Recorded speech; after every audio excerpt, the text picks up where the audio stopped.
네, 안녕하십니까? 네. 봄이 성큼 다가와서 이제 겨울옷도 바꾸어 입어야 될 것 같습니다.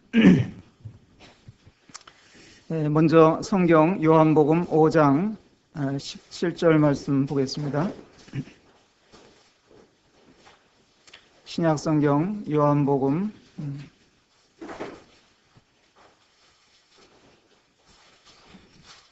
5장 17절 함께 읽어보실까요? 예, 시작. 예수께서 저에게 이르시되 내 아버지께서 이제까지 일하시니 나도 일한다 하시매. 예, 오늘은 일하시는 하나님 이런 제목으로 말씀을 좀 드려야 될 것 같습니다.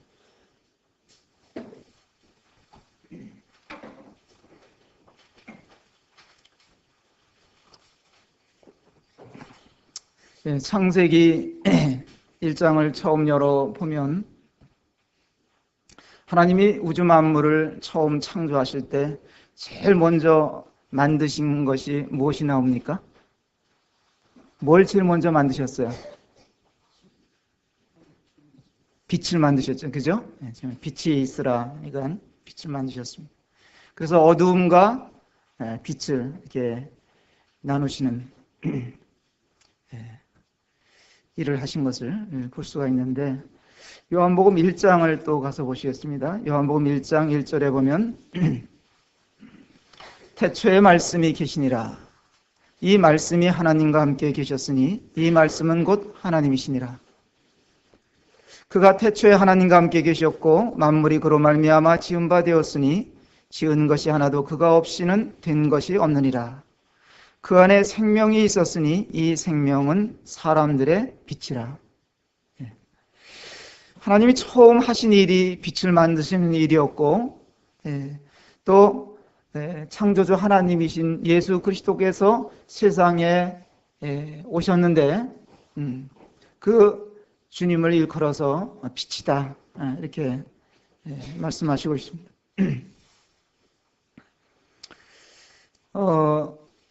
참 봄볕이 굉장히 따사롭게 이렇게 비춰지고, 어제 제가 서울에 다녀왔는데 굉장히 낮 기온이 많이 올라가서 참 봄이 왔구나 하는 것을 실감할 수가 있었습니다. 햇볕이 하는 역할이 어떤 역할이 있습니까? 봄이 오니까 뭐가 좋으세요? 따뜻하고 체온을 올려주고, 또 빛이 어떤 역할을 할까요? 살균작용도 합니다. 네, 중요한 일, 살균작용을 합니다. 또 어떤 일을 합니까? 빛은 어두움을 물러나게 하고 이렇게 밝음을 가져다 준다. 우리가 빛이 없으면 살 수가 없습니다. 식물들도 무엇 때문에 삽니까? 빛 때문에 소생을 하는 거예요. 네. 빛이 없으면 어떤 생명도 존재할 수가 없습니다. 네. 또 요즘에는 하루에 20분 정도는 햇볕을 쏘여줘야 된다 그러는데, 뭐 때문에 그런 얘기가 나옵니까? 네. 비타민 D라는 것이 햇빛을 통해서 만들어진다 그래요. 빛이 중요한 것입니다. 또 빛이 어떤 면에서 굉장히 중요하면 사람들의 마음과 영혼을 치료하고 소생시키는 역할을 하기 때문에 빛이 굉장히 중요합니다. 그래서 우리는 이 빛이 무엇인지, 또 빛에 대해서 성경은 뭐라고 말씀하시는지를 살펴볼 필요가 있습니다. 지금 우리가 살고 있는 이 세상은 참 매우 혼란스럽고 또 영적으로도 어두운 때다 이렇게 말씀을 드릴 수가 있습니다.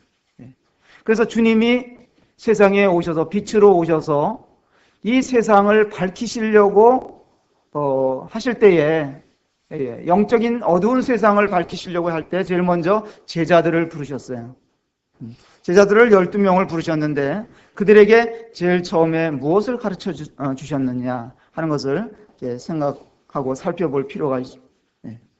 그런 것은 그 말씀들은 주님이 처음에 제자들에게 가르쳐 주신 말씀은 바로 오늘날 우리들에게도 적용이 되는 말씀이라고 믿습니다. 그래서 주님이 제자들을 부르신 지 얼마 되지 않은 상황인데 그때 제자들이 앞으로 너희가 어떤 역할을 해야 되는지 어떻게 살아야 되는지에 대해서 말씀을 해주셨는데 그것이 바로 산상수훈이다 이렇게 이름이 붙여져 있는데 마태복음 5장에 가서 한번 살펴보겠습니다. 마태복음 5장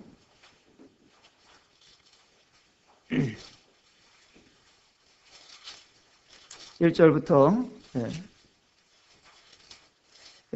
시간 관계상 조금만 보겠습니다. 1절에 예수께서 무리를 보시고 산에 올라가 앉으시니 제자들이 나온지라 입을 열어 가르쳐 가라사대 심령이 가난한 자는 복이 있나니 천국이 저희 것이며 애통하는 자는 복이 있나니 저희가 위로를 받을 것이며 이렇게 말씀 쭉 나오죠. 팔복에 대한 말씀이 여기에 나옵니다.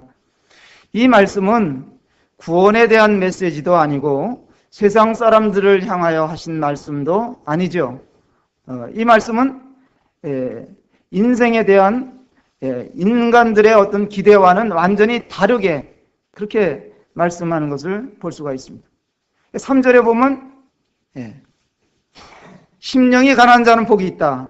이거를 거꾸로 한번 생각해 보면 복이 있는 자는 심령이 가난한 자다. 이렇게 한번 들어보셔도 좋습니다. 뭐 어떤 사람이 누가 가난한 것이 복이라고 복이라고 생각하고 삽니까? 이 심령이 가난하다는 것은 교만하다는 거하고 반대죠. 저는 하나님 앞에서 아무것도 아닙니다. 이런 마음. 저는 하나님이 주시는 것으로 사는 자지 아무것도 가진 것이 없는 자입니다. 제 것은 없습니다. 이런 마음. 이런 자가 복이 있다는 거예요. 이런 마음을 가져야 된다는 것이죠. 인생이요? 저 인생 잘 몰라요. 내일 일을 제가 어떻게 압니까? 그냥 하나님의 은혜로 하루하루를 살아갈 뿐입니다. 여러분 여기 계신 형제자매님들 그렇게 생각 안 하세요? 내일에 우리가 무슨 일이 일어날는지 우리 인생에 어떤 변화가 일어날는지 우리가 예측이 어려운 것입니다. 우리는 이것이 잘 될는지 저것이 잘 될는지 둘이 다 잘 될는지 모르는 것입니다. 그 다음에 4절에 보면 이렇게 한번 읽어보세요. 복 있는 자는 애통하는 자다. 복 있는 자는 어떤 자가 복 있는 자냐? 애통하는 자가 복이 있다는 거예요. 우리는 참 애통할 일이 많이 있습니다. 슬퍼할 때가 많아요. 성도들은 어떤 때 애통을 하십니까? 아직까지도 하나님을 모르고 또 믿기를 거부하는 이 불신 가족들을 생각할 때 마음에 애통함이 있는 거예요. 나와 같이 주님을 만나가지고 정말 심령의 평화를 누리고 영원한 생명의 약속을 받고 이렇게 살면 정말 좋은데 같이 한솥밥 안에 먹고 사는 식구들 중에 아직까지도 하나님을 거부하고 믿음을 거부하고 사는 이런 분들을 생각할 때 마음에 애통함이 있는 것입니다. 또 때로는 우리들의 간증이 망쳐져 가지고 애통하는 경우도 있고요. 형제를 더 사랑하지 못해서 애통함이 있는 거예요. 질병으로 인해서 형제 간의 불일치로 인해서 애통함이 있는 것입니다. 때로는 주님을 더 많이 닮고 싶고 주님이 가르쳐 주신 대로 살고 싶은데 그게 잘 안 돼서 애통함이 있는 거예요. 그렇게 애통할 때 복이 있다는 것입니다. 그걸 알아야 되는 거예요. 하지만 우리에게는 소망이 있습니다. 우리에게는 정말 산 소망을 가진 자들이라는 것을 우리는 고백할 수가 있는 것입니다. 주님을 만났기 때문에, 주님의 약속을 받았기 때문에. 그 다음에 쭉 더 말씀을 드려주겠습니다만 시간이 너무 많이 흘러가서 그 다음 말씀을 좀 나눠야 될 것 같습니다. 13절에 가서 보시면 13절에 너희는 세상의 소금이니 소금이 만일 그 맛을 잃으면 무엇으로 짜게 하리요? 후에는 아무 쓸데없어 다만 밖에 버리고 사람에게 밟힐 뿐이니라. 너희는 세상의 빛이라. 산 위에 있는 동네가 숨기우지 못할 것이요 사람이 등불을 켜서 말 아래 두지 아니하고 등경 위에 두나니 이러므로 집안 모든 사람에게 비추느니라. 이같이 너희 빛을 사람 앞에 비추게 하여 저희로 너희 착한 행실을 보고 하늘에 계신 너희 아버지께 영광을 돌리게 하라. 소금과 빛에 대한 말씀이 나옵니다. 소금 이야기를 하시면서 소금이 변한다고 말씀을 하십니다. 변화가 지금 이제 봄이 되니까 모든 것에 변화가 감지가 됩니다. 자세히 살펴보면 오늘 아침에 저희 차를 같이 타고 오시는 모시님 한 분이 식물들도 일 안 되는 거예요. 저들도 일 안 되는 거예요. 자세히 살펴보면 모든 것들이 변화가 있는 것을 보게 됩니다. 변화 중에는 긍정적인 변화가 있죠. 발전을 위해서 또 도약을 하는 이런 변화. 그러나 부정적인 변화가 있는 거예요. 맛을 잃어버리는 것. 맛을 잃어버리는 것. 그릇된 길로 가는 이런 변질. 여기에는 소금이 맛을 잃는다. 우리는 좀 상상이 잘 안 가는데 그런 경우가 있는 것 같습니다. 어떤 화학적 변화로 인해서 소금인데 짠맛을 잃어버렸어. 그럼 어떻게 하겠어요? 아무 용도가 없는 거예요. 거름으로도 못 쓴다 그랬어요. 길에다 그냥 버려서 사람들에게 밟힐 뿐이다.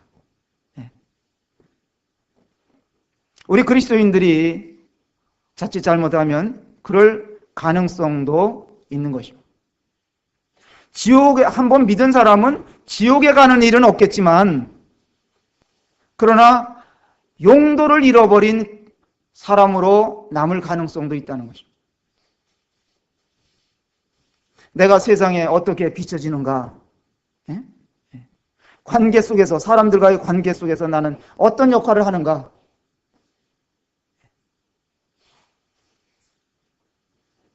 소금은 중요한 용도가 있는데 부패를 방지하는 거예요. 또 간을 할 때 간을 해가지고 맛을 내는 거예요. 우리가 세상의 부패를 그리스도인들이 막아줍니까? 막아주는 거예요. 우리가 이 세상에 녹아들어 살면서 간을 맞추고 사회에 어떤 영향을 미치는가 이런 것을 생각해 볼 필요가 있습니다. 고린도 후서를 잠깐 보실까요? 고린도 후서에는 우리 그리스도인들에게 어떤 말씀을 하시는지 잠깐 보겠습니다.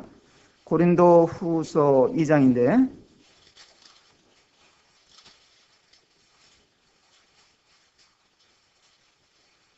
고린도 후서 2장 15절에 보면 우리는 구원 얻는 자들에게나 망하는 자들에게나 하나님 앞에서 그리스도의 향기니 이 사람에게는 사망으로 쫓아 사망에 이르는 냄새요 저 사람에게는 생명으로 쫓아 생명에 이르는 냄새라. 누가 이것을 감당하리? 향기다. 사람들 앞에서 향기다. 우리가 어떻게 향기를 발할 수 있는가요? 그리스도인으로서 세상의 향기를 발하는 방법. 거리에 나가서 성경을 한 손에 들고 막 예수 믿으라고 외쳐야만 향기를 내는 것일까요? 삶의 변화를 이야기하는 것이죠. 예. 그래서 영향력을 미치는 거, 이게 변화예요. 이게 향기를 내는 거예요. 이 세상은 악한 자의 손안에 있습니다. 그냥 일반 사람들은 몰라요. 세상이 돌아가는 것이 그냥 자동적으로 자연히 돌아가고 뭐 이렇게 변화가 일어나고 이런 것 같지만은 세상에 되어지는 일들 그 배후에는 악한 자가 영향을 끼치고 있는 거예요. 세상이 그런 악한 자 손 안에 있다 성경은 말하고 있습니다. 의심의 여지가 없어요.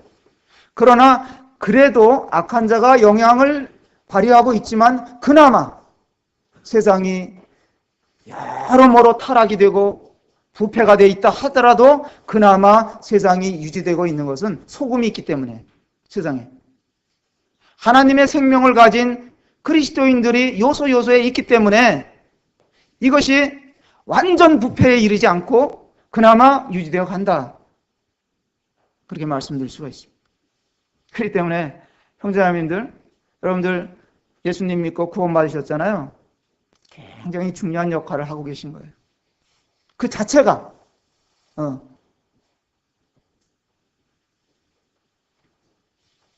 그런 이유가 아니라면 우리가 예수님을 믿고 구원받았는데 그런 용도가 우리에게 없고 그런 역할이 아니라면 이 세상에 우리를 두셔야 할 이유가 없어요. 하늘집으로 데려가시지.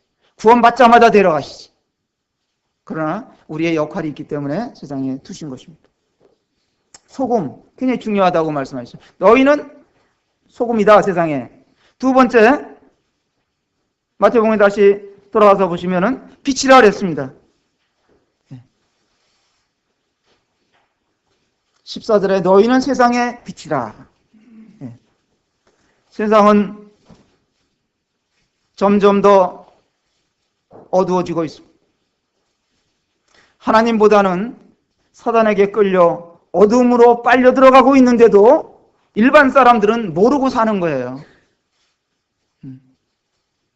사단은 자기 때가 얼마 남지 않은 것을 너무 잘 압니다. 그렇기 때문에 지금은 극도로 사단이 저항을 하는 때에 있습니다. 불신자들에게는, 아직까지 믿지 않는 자들에게는 복음을 들을 수 있는 기회를 안 주려고 했어요. 그래서 귀를 막게 만들어 더 다른 것에 관심을 갖게 만드는 것입니다. 사단이 그렇게 하는 거예요. 또 믿는 사람들도 유혹을 해가지고 잘못된 길로 빠지게 하는 거예요. 그래갖고 간증을 잃어버리게 하고 빛을 잃게 하고 맛을 잃게 만드는 것이 사단의 일입니다. 모든 수단을 동원해가지고 주님께 붙어있는 자들을 떼어내고 와해시키고 이간시키고 유혹하고 불화를 조장하고 자기의 앞잡이로 만들어가지고 사용을 하는 거예요. 그게 우리가 이 되어지는 일들, 세상이 돌아가는 일들을 보면서 그냥 이 성경도 모르고 하나님도 모르고 이런 지식이 없는 사람들은 그런 것에 대해서 깜깜할 수밖에 없어요. 세상 뭐 해 뜨고 해 지고 그냥 돌아가는 거지 뭐. 계절이 바뀌고 세월이 가는 거지 뭐. 그리고 그냥 사는데 그게 전부가 아니라는 것이죠. 보이는 게 전부가 아니에요. 우리는 지금 이렇게 살고 있지만 여기에 보이지 않는 것들이 수많은 것들이 왔다 갔다 하는 거예요. 전파가 그렇잖아요. 전파가. 여기 핸드폰들 다 갖고 계시잖아요. 그죠? 그게 전파가 그냥 다 왔다 갔다 하는, 우리 전파 속에 사는 거예요. 세상에 악한 자가 활동하고 있고 그 영향을 미치고 있는데도 사람들이 못 깨닫습니다. 근데 빛이라고 했을 때 너희 세상이 빛이라 그랬잖아요. 빛이 아무리 작아도 빛은 역할을 하는 거예요. 캄캄한 시골길에, 도시야 뭐 가로등이라도 있고 좀 환하죠. 시골 가로등도 없는 곳에 깜깜한 밤에 그저 손전등 하나만 있어도 길을 찾아갈 수 있는 거예요. 빛이 그렇게 중요한 역할을 하는 것입니다. 16절 말씀 보겠습니다. 16절에 보면 이같이 너희 빛을 사람 앞에 비추게 하여 저희로 너희 착한 행실을 보고 하늘에 계신 너희 아버지께 영광을 돌리게 하라. 너희 착한 행실을 보고, 이게 빛이 되는 거예요. 우리 그리스도인들이 어떻게 사느냐? 간증이 굉장히 중요한데 우리의 태도가 중요하다는 거예요. 믿는 사람들이, 믿는 사람들도 별 볼 일 없다, 그렇게 인식이 박히면 곤란하죠. 뭔가 달라야 되는 거예요. 빛이 있어야 되는 거예요. 사람들 앞에 나아갈 때 좀 손해를 보고 사는 거예요, 우리가. 저 사람들이 비난을 해도, 우리를 함부로 대해도 우리 맞대응하고 그러는 거 아니에요. 손해를 보고 살면 하나님이 그걸 다 갚아주셔. 그래서 우리가 빛이라고 하셨는데, 이걸 우리가 빛인지 아닌지, 빛을 나타내는 자인지 아닌지는 세상 사람들이 영케도 잘 알아요. 말 안 해도 이 사람이 하는 행동을 다 보거든요. 이기적인지, 여가를 어떻게 보내는지 세상 사람 다 보고 있어요. 아니, 말로는 그리스도인이라고 하면서 주일날에 예배드리도 안 가고 그냥 텔레비만 보고 있다. 그러면 믿지 않는 불신 가족들이 어떻게 생각하겠어요? 당연히 세상 사람들은, 그리스도인들은 주일날도 예배드리러 가고 수요일날도 말씀 들으러 가고 기도회에도 가고 이런 거 다 알아요. 그 사람들이 안 가는데, 아는데 나는 그냥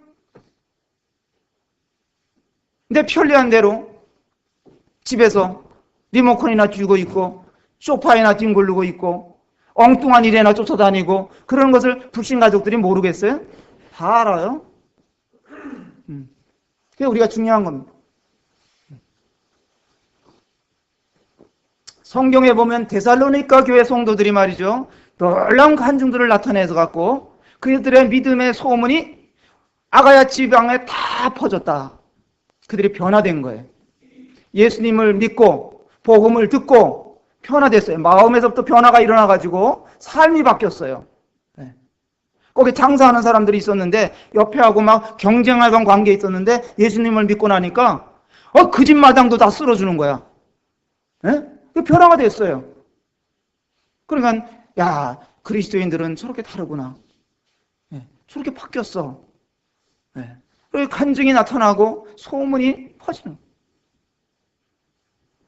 그러면 우리가 어떻게 이 세상에서 지금 빛된 삶을 살 수 있겠느냐? 세상의 빛이라고 그랬는데 15절에 보면 사람이 등불을 켜서 말 아래 두지 아니하고 등경 위에 두나니 이러므로 집안 모든 사람에게 비추느니라.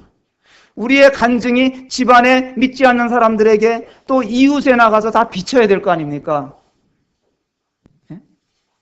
등을 켜갖고 말 아래 두지 않는데요. 말이 뭐예요? 이게 말이 곡물 되는 말이잖아요. 말. 그 속에다가 빛을 넣어놓은 사람이 어디 있겠어요? 등경 위에 둔다는 거예요. 집안에 들어오면 딱 빛이 잘 보일 수 있는 곳에. 그럼 이 말이 뭐예요? 말. 빛을 못 비치게 하는 말이 뭐예요? 그건 빛을 흐리게 하는 거시기야. 거시기들이야. 이게 빛을 못 비치게 만드는 것들이 있어요. 내가 빛인데 빛을 못 비치게 나를 이게 가려버리는 것들이 있다 이거예요. 그게 욕심일 수도 있고, 돈일 수도 있어요. 또 아니면 다른 사람들에게 비난의 말을 한다든지 그런 것일 수도 있어요. 아니면 나태함이라든지. 열심을 품고 신앙생활을 하고 하나님 말씀 보고 기도하고 또 교회 생활을 잘하고 그래야 되는데 이게 안 돼 있는 거예요. 이게 기본이 안 돼 있는 거예요. 처음 믿었을 때는 열심히 참 신앙생활 잘 하다가 세월이 점점 흘러가면서 때가 묻고 이제 나태하기 시작한 거예요. 그 증거들이 아니라고 말씀하시지만은 증거들이 있어요. 수요일 날 보면 알아. 주일 날은 많이 나오는데 수요일 날은 몇 사람 앉아 있어요. 이게 다 때가 묻어서 그래, 때가 묻어서. 네. 기도회에 모이질 않아.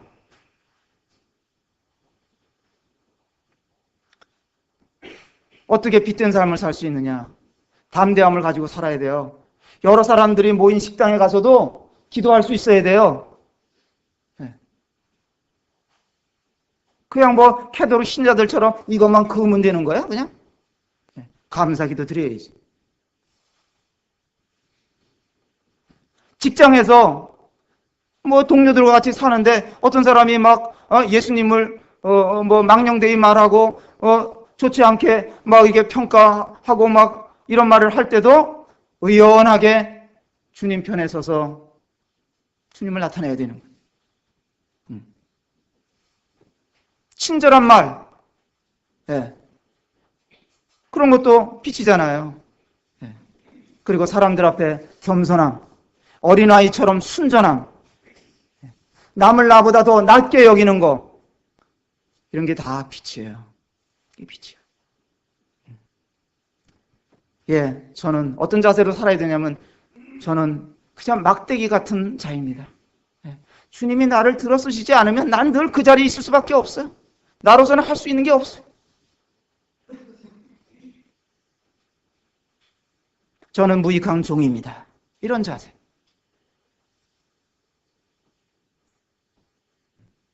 불신자들 앞에서 다른 사람 흉이나 본다든지 말이죠. 비난한다면 양보도 안 하고 자기 이익만 챙긴다든지 이런 모습을 보면 그 사람들이 어떻게 되고 우리가 보겠어요. 그런 것들은 다 거식이야. 빛을 가리는 말이야, 말. 그게.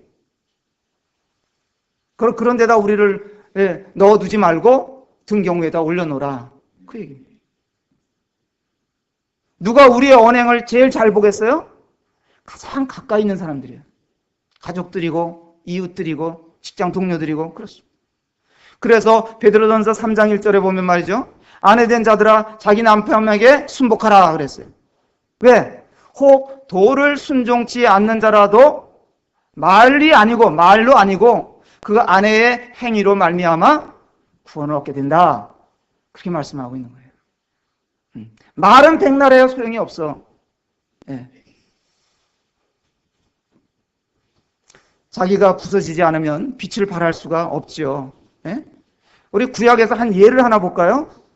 사사기 한번 가봅시다. 구약성에 사사기가 있어요. 사사기 7장에 가서 보면 그 기드온이라는 분이 나오고요. 기드온 이야기가 나오는데 사사기 7장에 가서 보시면 7장 몇 절부터 좀 볼까요? 19절부터 한번 보겠습니다. 19절에 기드온과 그들을 쫓은 100명이 이경초의 진가에 이른즉 번병에 체험할 때라 나팔을 불며 손에 가졌던 항아리를 부수니라.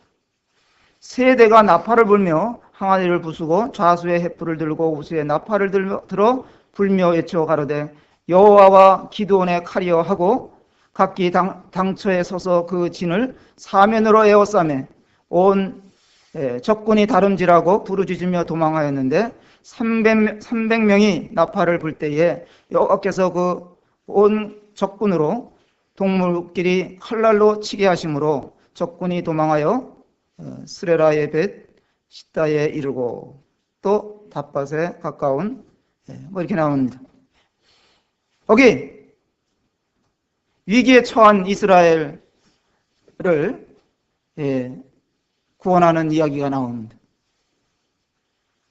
기드온이 300명이나 되는 군사들을 뽑아가지고 많이도 필요 없다 이거야. 300명만 나와라. 그래가지고 그들에게 항아리를 하나씩 줬어요. 질그릇 항아리겠죠. 항아리 하나 줘갖고 그 안에다 횃불을 집어넣게. 옛날에니까 이제 그 수밖에 없는 거예요. 그래갖고 적군에게 매복을 하고 있다. 적군이 다가왔을 때 이들이 항아리를 깨부수고 횃불을 높이 들었어. 그러니까 적군이 놀래가지고 말이죠. 빛이 나오니까 놀래가지고 그 자기끼리 칼로 막 베고 뭐 이렇게 해갖고 전쟁을 승리를 했어. 그 다음에 전쟁에 승리한 다음에 기드온에게 그 백성들이 뭐라 했냐면 너 우리의 왕이 되라 그랬어요. 그때 기드온이 어떻게 했어요? 거절을 했어요. 그러나 나중에 또 보면 기드온은 해서는 안 될 일들도 한 기록들이 나와요. 잘못 선택하고 잘못 판단하고 그런 것들이 기드온에게도 나오지만 그는 히브리서 11장에 가보면 믿음의 반열 중에 이름이 올라가 있는 것을 볼 수가 있습니다. 우리가 계속 불을 밝히기 위해서는 기름을 떨어뜨려서는 안 되는 거겠죠. 성막에서 구약시대 성막에서 일하는 자들 중에는 뭐 향로를 매일 관리하는 사람도 있었고 등잔을 매일 관리해서 그 심지에 불똥을 떼어내고 뭐 이렇게 그 일만 주야장창 하는 이런 사람들도 있었습니다. 우리에게 맡겨진 일이 뭔지 하나님이 지금도 일하시고 주님도 일하시고 우리도 일하게끔 하나님이 하시는 겁니다. 우리가 만약 비난을 받는 무언가 있다면 빛을 잘 발하지 못하는 것이죠. 우리의 목표는 주님이 나타나시고 주님이 높임을 받아야 한다는 것입니다. 복 있는 사람이란 저는 그렇게 말씀을 보면서 생각했습니다. 지난 수요일 날에도 우리가 사랑에 대한 말씀을 이렇게 공부했는데 복 있는 사람이란 이 사랑을 아는 사람이다. 은혜를 아는 사람이다. 이렇게 말씀을 들을 수 있습니다. 하나님의 사랑을 모르면 다 가져도 의미가 없어. 여러분들 하나님 아세요? 하나님 믿으세요? 자세히 하나님에 대해서 알기를 원하십니까? 하나님 그냥은 알기가 어려워요. 그 때문에 성경을 통해서 하나님이 어떤 분이신지 배우셔야 되는 거고 먼저 믿은 사람들을 통해서 우리가 전해 듣는 거예요. 그 전도라 그래. 그런 마음을 여시고 하나님을 알아가야 되겠다. 믿어야 되겠다 나도. 이런 마음을 갖고 계시면 하나님이 다 도와주셔요. 옆에 있는 사람들을 통해서도 하나님의 섭리는 기가 막혀요. 나는 계산도 못하고 생각지도 못하고 그랬는데 하나님께서는 나를 사랑하시기 때문에 무슨 방법을 통해서라도 이렇게 이 복음을 듣게 역사하시는 분이에요. 감사하죠. 여기 자기가 잘나갖고 구원받은 사람 하나도 없어요. 하나님의 은혜로, 사랑으로, 하나님의 역사로 복음을 듣고 구원받은 것입니다. 그렇기 때문에 하나님 앞에 우리가 준비해야 되는 것은 딱 하나만 있어요. 마음만 준비하면 돼, 마음만. 하나님 앞에 우리의 마음을 열어놓는 거예요. 내 마음을 열어놓는 거예요. 그래갖고 이 정확한 하나님 말씀, 성경 말씀을 이렇게 내 마음에 받아들이면 놀라운 변화가 일어나게 된다는 것입니다. 그게 길이 열리는 거예요. 내 마음에 빛이 들어오면, 빛이 역사되면 나는 인생이 변하는 것이고 영원한 삶이 내 앞에 보장이 되는 것입니다. 사람이 그러기 때문에 사람이 주님을 가리면 안 돼. 빛을 가리면 안 된다는 것이죠. 사람은 깨져야 희망이 있어요. 깨지는 게 굉장히 아프죠. 깨지는 게 아파. 두려워. 깨지는 게 두려워. 그래서 사람들이 자꾸 쳐매. 깨지지 않도록 내 항아리를 자꾸 쳐매는 거예요. 뭐 학력을 갖다 쳐매고 경력을 쳐매고 실력을 쳐매고 테이프를 붙이는 거예요. 자꾸 깨지지 않게. 자랑거리 스티커를 갖다 붙이고 부와 명예와 자기의 은사를 자랑하면서 자꾸 붙이는 거예요. 그렇기 때문에 안 깨지죠. 잘. 나는 아무것도 아닙니다. 그래서 정말 애통하는 마음을 가지고 살면 복이 있는 것입니다. 사람들은 우리를 보고 주님을 말해야 되는 거고 주님께 영광을 돌려야 우리의 삶의 방향이 바로 되는 거예요. 용도가 활용이 되는 거예요. 빛이라는 것은 우리를 빛이라는데 빛은 나를 비치는 게 아니에요. 나를 과시하는 게 아니라 세상을 향해서 비치게 하는 것입니다. 주님이 없으면 나는 없는 거예요. 마지막으로 결론을 말씀드려서 이제 이런 것들을 말씀을 생각해 보면서 적용해 봅시다. 요새 사람들은 소금을 그렇게 귀한 것으로 잘 여기는 것 같지가 않아요. 너무 흔하다 생각하는 모양이에요.